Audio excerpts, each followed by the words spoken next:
We're coming up on the coldest and darkest time of the year here in Iceland in December, and that means it's Christmas time. So, in this third episode or third installment of my Iceland FAQ, let's talk about the Jólasveinar, the Yule Lads.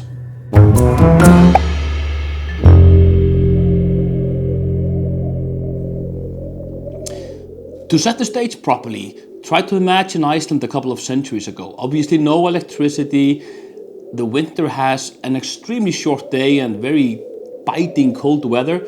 We probably have about 3.5 hours of daylight around this time. There's only a smattering of small villages, no real towns or cities in Iceland, and most people really live in isolated farmsteads, which most likely have miles between them. And add to that isolation, the cracking of glaciers in the night, winds blowing across the cracked lava fields. So it's probably easy to imagine why Iceland has a very rich history and tradition of superstition and folklore, specifically around the Yuletide or the Yule, the midwinter or winter solstice festival, which is the heathen festival that predates Christmas around this time of the year. So let's look into the Yule Lads, Jólasveinar. They are some sort of trolls or trollkin. They are the sons of a ferocious giantess who's called Gryla and her less prominent husband called Leppalúði. Gryla herself is a ferocious monster who stirs a massive cauldron in which she pours naughty children that she picks up from the countryside and eats those for Christmas.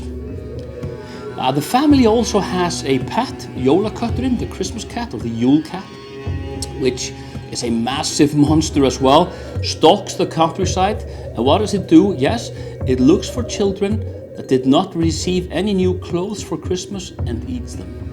So, add insult to injury, if you were poor enough back in the day in Iceland not to get any new clothes, too bad, you were eaten as well by the Yule Cat. Born into this family are these 13 lads, some sort of trolls living in the wilderness of Iceland, probably amongst the actual outlaws and exiles that, inhabited those areas as well. Again, there are 13 of them.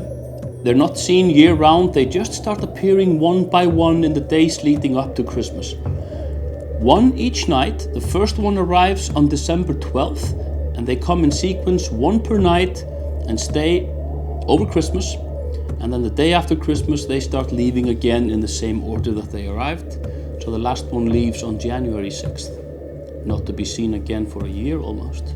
These are peculiar fellas that play pranks and steal from people from the farms. Each one has kind of a unique trick or a trait associated to them. So let's look at them in order.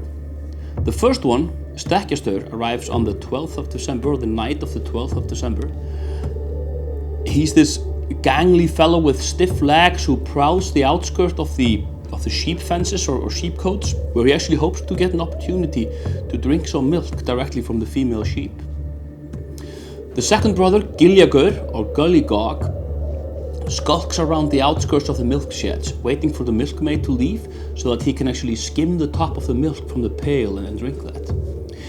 I have actually heard an alternative explanation for Gullygog or Giljagur, which stated that he actually was more interested in the milkmaid than the actual milk, but let's just keep this family friendly and stay with the milk from the pail. The third one is a peculiar one. It's a tiny one, probably a sort of a dwarf called Stúfur or Stubby. He sneaks into the houses and steals dirty pans, runs away with them, and kind of eats the remains, the burnt kind of things that remain on the used pans. Next we come to Þvörusleikir, or spoon licker. He steals these big wooden spoons which are used to stir big pots, runs off with them and licks off the remains from those spoons. I think he was said to be a very tall and lean guy, probably suffering from malnutrition. Then we have Pottaskipið, pot scraper, who actually steals dirty pots and scrapes the remains from those pots. We basically have those Stúfur, Þvörusleikir, Pottaskipið, and there are more to come that actually have these specific traits which have to do with stealing the remains of food being cooked. And this is all food probably being cooked in preparation for Christmas, and that's really what brings them close, kind of lures them in. Following Pottaskipið, we have Askasleikir. Askur is actually a specific term for an old Icelandic bowl was usually a wooden bowl with a lid, which was really your dish. You got food served to your askur and maybe took it with you to your bed or something, ate from that, and then put it on the floor besides the bed. And most likely Askasleikir is lurking beneath the bed, kind of reaching out and grabbing that empty bowl and just licking the remains from that. Uncomfortable fellow, to be sure. Askasleikir starts that trend of being a little bit too close to the people, I think, hiding under the beds. The next one in line is hurðaskellir, or door slammer. And if you think it's just the wind blowing and slamming doors in the middle of the cold winter blizzard, you're most likely mistaken, because it's most likely hurðaskellir. Next in line is skýrgámur, or skýrgobler. He loves that kind of special Icelandic yogurt thing called skyr, goes into the deep hills and then steals that skyr. Next is bjúknakrækir, and no innuendo there. He actually lies in hiding in the rafters of smokehouses and swipes sausages which are being smoked and made ready for Christmas. Before we talked about hurðaskellir, or door slammer, and said that if you heard door slamming and thought perhaps it was just the wind, most likely it's hurðaskellir. His brother is called gluggagæir, or window peeper. So if you thought that from the corner of your eye you saw some movement on the window in the middle of the night, it's most likely not your imagination. It's gluggagæir. Now we're coming close, 3 days till Christmas. Next in line is gáttaþefur, or doorway sniffer. Lured close by the kind of last days of preparation before Christmas, he has a massive nose which helps him find where food is being cooked.